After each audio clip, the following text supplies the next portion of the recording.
बिस्मिल्लाहिर्रहमानिर्रहीम, अस्सलाम वालेकुम। मैं हूं जुनैद जहांगीर, पुर्तगाल के शहर लिस्बन में इस वक्त मौजूद हूं और यहां पर महात्मा गांधी आइमा का जो सेंटर है उसको लेकर आप लोगों ने, अगर आप पुर्तगाल की इंफॉर्मेशन मुख्तलिफ ज़राए से हासिल कर रहे हैं, मुख्तलिफ प्लेटफॉर्म से आप हासिल कर रहे हैं, तो आपके इल्म में होगा कि यहाँ पर महात्मा गांधी जो सेंटर है और वहाँ पर जो लोग जा रहे हैं अपने बायोमेट्रिक्स देने के लिए, ये आपके इल्म में है कि उनको पहले ईमेलें आई हैं और ईमेल के बाद उनको जो पेमेंट थी 397.97 यूरोज़ वो अदा करने को कहा गया। और मुश्किल ये थी कि जो लोग पुर्तगाल में मौजूद नहीं थे तो वो ख़ुद से कोई ऐसा कोई ज़रिया नहीं था कि इंटरनेशनली अपना कोई क्रेडिट कार्ड यूज़ करते हुए या डेबिट कार्ड यूज़ करते हुए, अगर वो टेरिटरी में मौजूद नहीं है या फिर उनका यहाँ का बैंक अकाउंट नहीं है,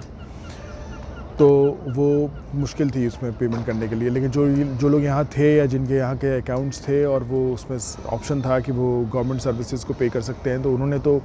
ज़ाहिर है कि पे किया। लेकिन बाकियों के लिए थोड़ी दुश्वारी का सामना रहा। उसमें यही था कि यहाँ पर अगर वो किसी को जानते हैं तो उनको ये कहकर और फिर उनको किसी तरह से वो फिर पैसे जो हैं वो अदा कर दें। अब जुनता को लेकर भी काफ़ी इश्यूज़ जो हैं वो मुख्तलिफ आप के सामने आ रहे होंगे कि जी जुनता पर फालता आ रहा है और जुनता जो है वो बनता नहीं है, अगर कोई बनवाए तो वो काफ़ी उसमें पैसे भी लगते हैं। तो खैर काफ़ी सालों से ये बात है कि वो हर डॉक्यूमेंट के ऊपर जो है यहाँ पे उसके लिए जो है वो काफ़ी सैकड़ों यूरोज़ जो हैं वो मांगे जाते हैं। फिर जहाँ जिसका सेटलमेंट हो जाए वहाँ पर वो डॉक्यूमेंट बनता है और फिर ये भी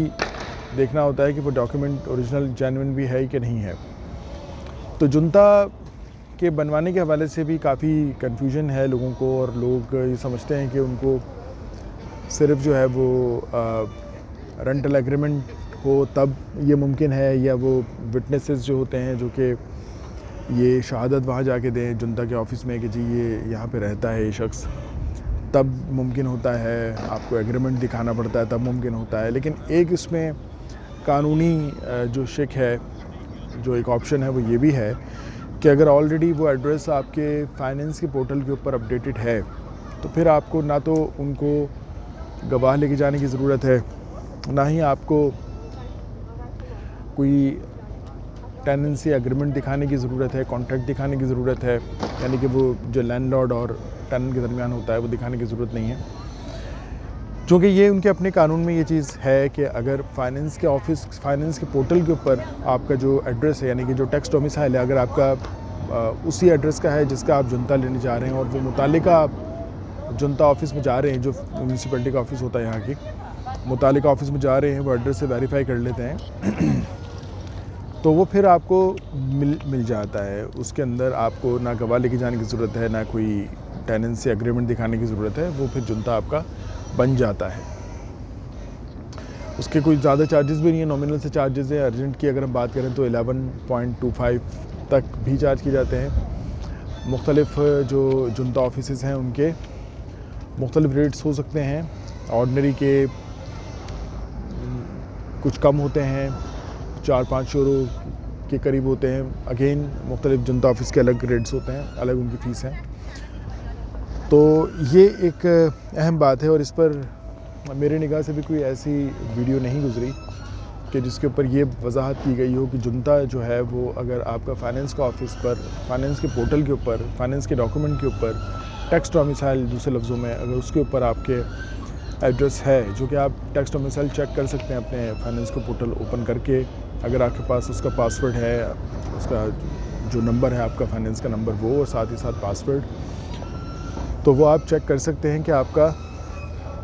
एड्रेस उस पर क्या है। और उसी एड्रेस का अगर आपको जुनता चाहिए तो फिर आप अपने जब जुनता की म्यूनसिपैलिटी के ऑफिस आप जाते हैं तो वहाँ पर आप उनको पासवर्ड और अपना NIF नंबर देते हैं, जिससे वो चेक कर लेते हैं कि आप उनके ही म्यूनसिपैलिटी के उस एड्रेस के ज़रिए। और फिर इससे बढ़कर ये कि वो फाइनेंस पर आपके पास है कि नहीं, क्योंकि फाइनेंस ज़ाहिर है कि गवर्नमेंट का एक इदारा है, क्रिटिकल इदारा है, उसके ऊपर आपकी इन्फॉर्मेशन है, तो फिर उसकी बुनियाद पर वो आपको जुनता बना के देते हैं। और उस पर मज़ीद कोई आपसे ना कोई विटनेसेस मांगे जाते हैं, ना कोई एग्रीमेंट, कॉन्ट्रैक्ट से ये मत समझें कि वो कॉन्ट्रैक्ट कोई मैं एम्प्लॉयमेंट कॉन्ट्रैक्ट कर रहा हूँ या कोई और कॉन्ट्रैक्ट का मुराद ये है कि उसको एग्रीमेंट भी कहते हैं, कॉन्ट्रैक्ट भी बाज़ लोग कहते हैं, जो कि लैंडलॉर्ड और टेनेंट के दरमियान होता है। तो ये एक आज की इस वीडियो में ये मुझे ऐसा महसूस हुआ कि ये बात यहाँ बतानी ज़रूरी है, क्योंकि लोग जो हैं वो मिसलीड हो रहे हैं, मिसगाइड हो रहे हैं इस बात को लेकर। अगर आप समझते हैं कि फाइनेंस के पोर्टल पे आपका वो एड्रेस है जिसका आपको जुनता चाहिए, तो फिर आप वहाँ पर अपना जुनता के ऑफिस में जाके आप अर्जेंट, जो कि अमूमन 2 दिन में बन जाता है, विदिन 2 डेज़ बन जाता है, जिनकी अपॉइंटमेंट्स करीब हैं वो जाकर अर्जेंट भी अगर बनवाते हैं तो 11 के लगभग यूरोज़ जो हैं उसकी फ़ीस है, आप वो जाकर बनवा सकते हैं और अपनी अपॉइंटमेंट पर लेके जाएं, बजाय इसके कि फ़ालता का वेट करें। और फ़ालता अगर जुनता के हवाले से आता है तो अगेन उसमें होगा तो ये कि कार्ड तो आपका बन जाएगा, डॉक्यूमेंट्स इन क्वेश्चन है, लेकिन अगर उसमें टाइम ज़्यादा लग जाता है तो फिर लोग ये चाह रहे हैं कि जी टाइम ज़्यादा ना लगे, और फ़ालता आता है तो फ़ालता को फिर आप उसको जो है उसके मुतालिका डॉक्यूमेंट लगाते हैं अगर जुनता का फ़ालता आता है तो ये चीज़ देखने की ज़रूरत है। आई होप कि इस वीडियो में ये चीज़ कुछ हद तक क्लियर हो गई होगी। अगर कोई क्वेश्चन आपका हो तो कमेंट्स में आप क्वेश्चन अपने कर सकते हैं, ताकि उसके मुतालिक